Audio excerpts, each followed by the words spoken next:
You could be losing weight right now, yet the most dangerous fat in your body might still be silently growing.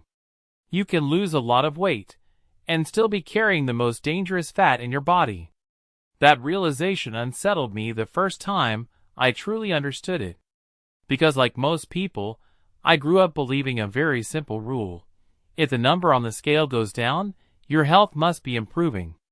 It felt logical, it felt measurable, it felt reassuring. But biology doesn't always follow our assumptions. I remember a conversation that stayed with me longer than I expected. Someone told me they had worked hard for months, eating cleaner, walking every day, watching their portions. The scale moved, their clothes fit differently, friends congratulated them. Yet every time they looked in the mirror, their belly still felt like it was holding on to something stubborn, something almost defiant. And what bothered me wasn't just the frustration in their voice, it was the question behind it. Why does belly fat sometimes refuse to leave, even when everything else seems to be working?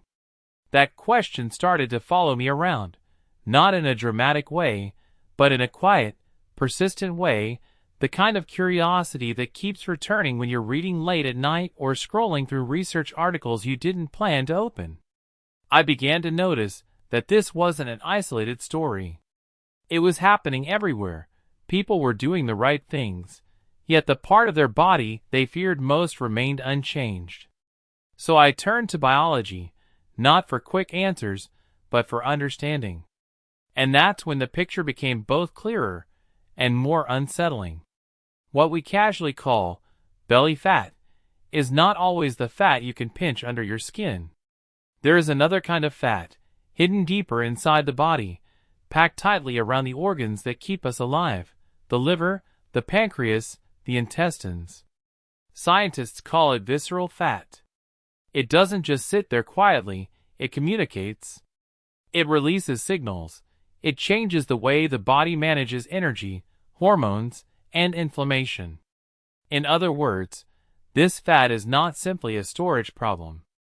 It is a biological conversation happening inside us every day.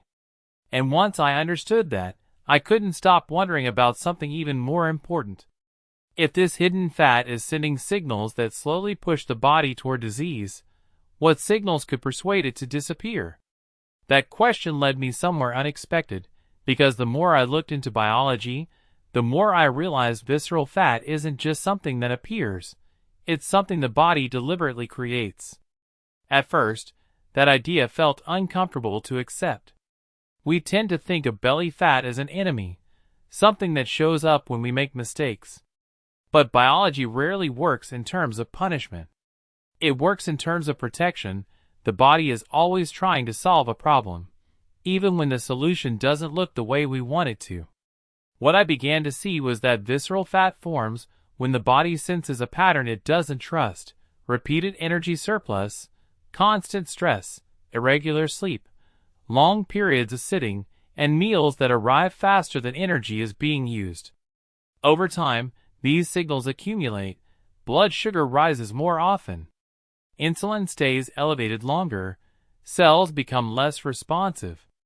And the body, sensing instability, starts storing energy in places that are quick to access in an emergency. That place is around the organs. It's not random, it's strategic. Visceral fat sits close to the liver and pancreas, the very organs responsible for managing energy and blood sugar. In a strange way, the body is positioning fuel right next to the control center, as if preparing for uncertain times. From an evolutionary perspective, that makes sense. But in modern life, where food is constant and movement is optional, the same survival mechanism becomes a long-term burden. Another layer of the story involves inflammation, not the kind you feel with pain or swelling, but the quiet, invisible kind that builds slowly inside tissues.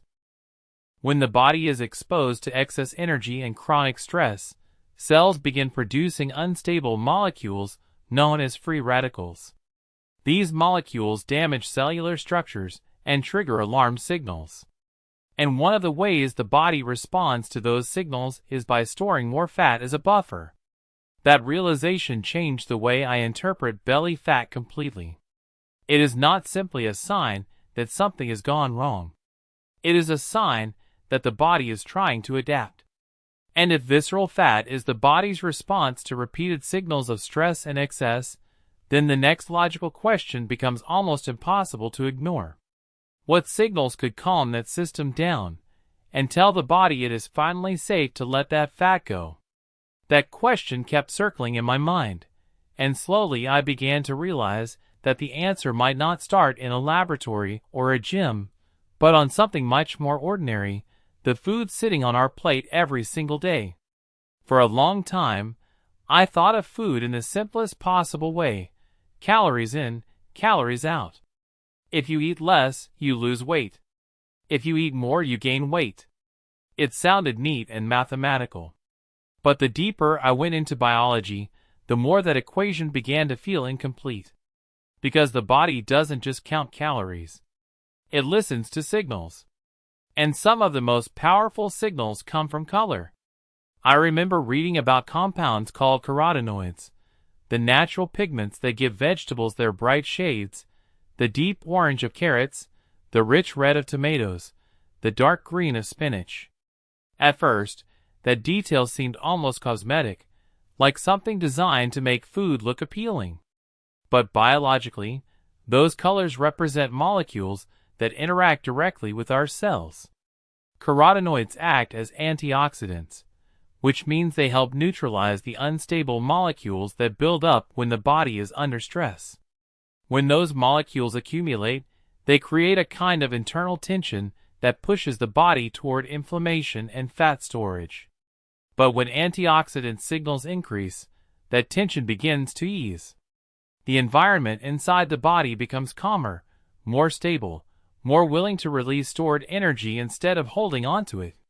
What fascinated me most was learning that certain plant compounds can influence gene activity, not in a dramatic or permanent way, but in a subtle, ongoing conversation. Some signals encourage the body to burn fat more efficiently, others reduce the urgency to store it. It's less like flipping a switch and more like adjusting the volume of a system that has been running too loudly for too long. Then I discovered another signal hiding in plain sight: green tea. For years, I had heard people casually say that green tea helps with fat loss, and I never paid much attention. But once I understood the biology behind compounds called catechins, the idea started to make sense. These molecules gently stimulate metabolism, increase fat oxidation, and even reduce how much dietary fat is absorbed during digestion. They don't force the body to change, they guide it. That shift in perspective stayed with me. Food is not just energy, it is information. And when the right signals begin to arrive consistently, through colorful vegetables, through simple daily habits, the body starts to respond differently. Inflammation softens, metabolism steadies, energy becomes easier to use.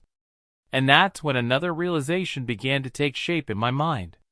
Once the internal environment changes, movement stops feeling like punishment and starts becoming a powerful amplifier of everything the body is already trying to do. That realization changed the way I started looking at exercise, because I no longer saw it as a way to punish the body for eating, but as a way to communicate with the body more clearly. For years, I believed what many people believe, that exercise was mainly about burning calories. You move more, you burn more, the number on the scale drops. Simple math. But once I began paying attention to how visceral fat behaves, that story started to feel incomplete. The body isn't a calculator, it's a living system that adapts to movement in ways that go far beyond calories. What struck me most was discovering that exercise can reduce visceral fat even when body weight barely changes. That idea felt counterintuitive at first. We are so conditioned to measure progress by the scale that it's easy to overlook what's happening beneath the surface. But biologically, movement triggers a cascade of changes that the scale cannot capture. When you move at a steady, moderate intensity, not exhausting yourself, but pushing just enough to feel your breathing deepen, muscles begin pulling glucose out of the bloodstream more efficiently. Cells become more sensitive to insulin, blood flow improves. Energy starts circulating instead of stagnating. Over time, the body becomes more willing to release the fat stored around the organs because it finally trusts that energy will be used. I remember reading about studies where people exercised just a few times per week, around 45 minutes each session, and saw meaningful reductions in visceral fat within a couple of months. What stayed with me wasn't the numbers themselves. It was the simplicity of the pattern. These weren't elite athletes, they were ordinary people building a rhythm. And that word, rhythm, feels important because the body thrives on repeated signals. A brisk walk after work, a bike ride on the weekend. A workout that leaves you slightly out of breath, but still capable of finishing a sentence. These small, consistent movements gradually reshape metabolism from the inside. The more I understood this, the more I realized that the most powerful exercise is not the hardest one. It is the one you return to again and again. And once that rhythm becomes part of daily life, something quietly begins to shift, not just in the body, but in the way we think about health itself. And once that shift in thinking takes hold, the conversation about visceral fat stops being about quick fixes and starts becoming about something much quieter: consistency. That word didn't sound very exciting to me at first. It didn't promise dramatic transformation or overnight success. But the more I watched how the body responds to repeated signals, the more I realized consistency is where real change lies. Biology is patient. It doesn't react to what we do once. It reacts to what we do again and again. I used to think progress meant intensity, pushing harder, eating less, trying to accelerate results. But over time, I began to notice a pattern. People who chased extremes often burned out. Their energy dropped, their motivation faded, and their bodies pushed back. Hunger increased, stress rose, sleep suffered. And the very system they were trying to fix became harder to regulate. Then I started seeing the opposite pattern. People who made small, sustainable changes, eating balanced meals, moving regularly, sleeping a little better, began to experience steady improvements. Not always dramatic, not always visible right away, but unmistakably real. Their energy stabilized, their blood sugar became more predictable. Their waistlines slowly changed, and perhaps most importantly, their confidence returned. That observation taught me something I wish more of us understood earlier. You do not need to fight your body to change it. You need to support it long enough for it to adapt. There is also a biological reason why extreme restriction rarely works for long. The body interprets severe calorie cuts as a threat. Metabolism slows to conserve energy. Hormones that control hunger become louder. Fat loss stalls, not because the body is stubborn, but because it is trying to survive. Movement works differently. It builds capacity instead of scarcity. The more consistently you move, the more efficient your cells become at using energy. The system grows stronger rather than more defensive. And that realization has stayed with me. Health is not built in a single workout, a single diet, or a single moment of motivation. It is built through patterns, quiet decisions repeated until the body begins to trust them. Your body is always listening, and when it finally hears the same healthy signals day after day, it responds in ways that are both powerful and surprisingly gentle.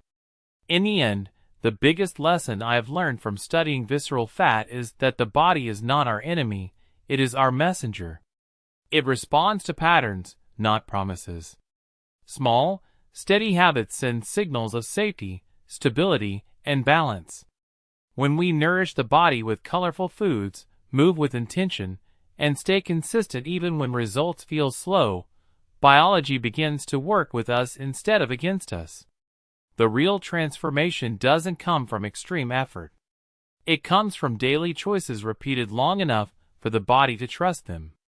And that's something every one of us can start today. Now I'm curious about your experience. What is one small habit you feel ready to stay consistent with this week? Please share your answer in the comments so others can learn from your perspective too. And if this message helped you see your health in a new way, consider subscribing to the channel. Your support truly keeps this journey of discovery going.